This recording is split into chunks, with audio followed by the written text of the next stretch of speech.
Hey guys, I wanted to take a little while and just talk about survival map creation in Left 4 Dead.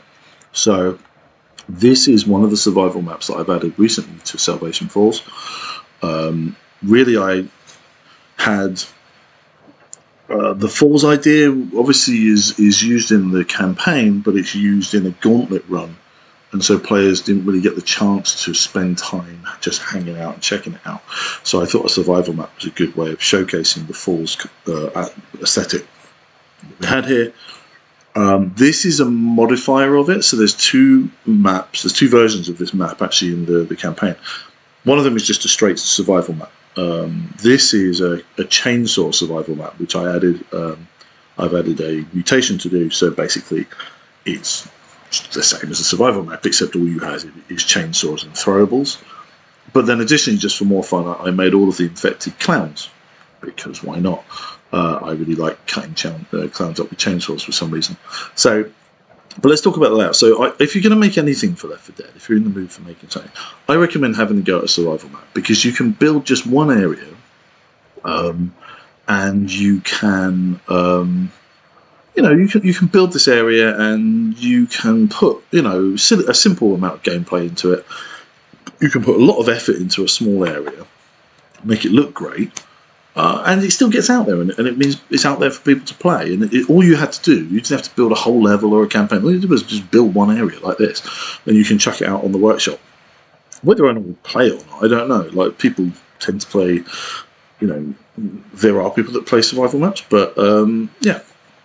It's more for fun than anything else. As I say, if you want to try your hand at building something for Left 4 Dead and don't want to commit yourself to a big amount of work, then I definitely think this is the way to go. So let's talk about the aesthetic. So basically, I'm just taking the waterfall effects that I used previously, and I'm chucking in some stalactites coming down. Yeah, tights coming down, mites go up, just to give it an interesting kind of jagged effect along the edges there. And once again, this effect really I'm stealing from. Not stealing, but I was inspired by War for the Planet of the Apes by Matt Reeves, and it's where the apes have their stronghold is in a cave behind the waterfalls. And so that was the idea. In terms of layout, what I've got here is I've got several stairways which are leading down to the lowest point. And as I've said, for finales and the maps and things like that, you have. This would be the real danger zone down here. You're sort of down in the pit, if you like, right? And obviously you can be charged off the edge here, you can be pulled up into these areas by specials. You could be just swamped here and dragged down. So being down on the ground is bad. Stairs going upwards, taking you around, up to the high ground. The high ground is where you feel safe as a player, and where you for whatever reason, whether it's true or not, whether you are any more safe or not, it's a human psychology that being up high, having height advantage on your foes is a good thing. And then obviously the waterfall gives you the aesthetic that you can't see what's coming, so there's not, it's just going to be lots of clowns essentially that come through here, but it's still kind of fun to hide that away from the player.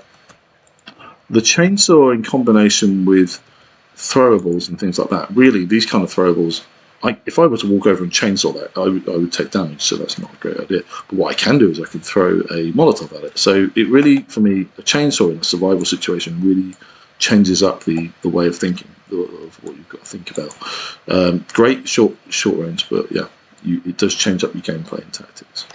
So if we do this, now I've basically hard-coded all of the nav mesh to only generate clowns, as I say. So here they come.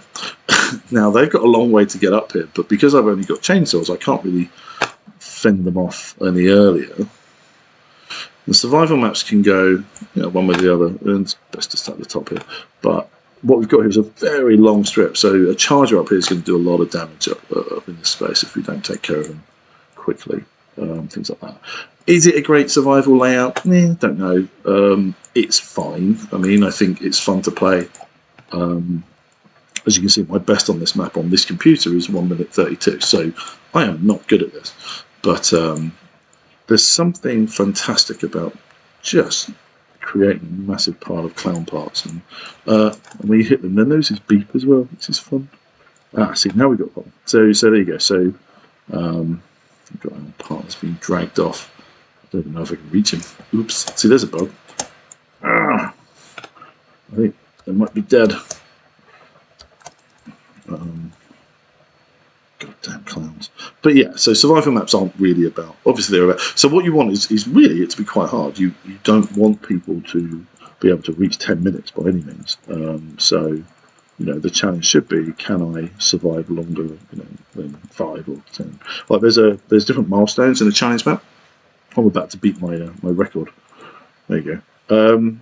I haven't played it that much on this, to be honest. But so there's a milestone at 4 minutes. There's another one at 6, and you get kind of awards like bronze, silver, and gold.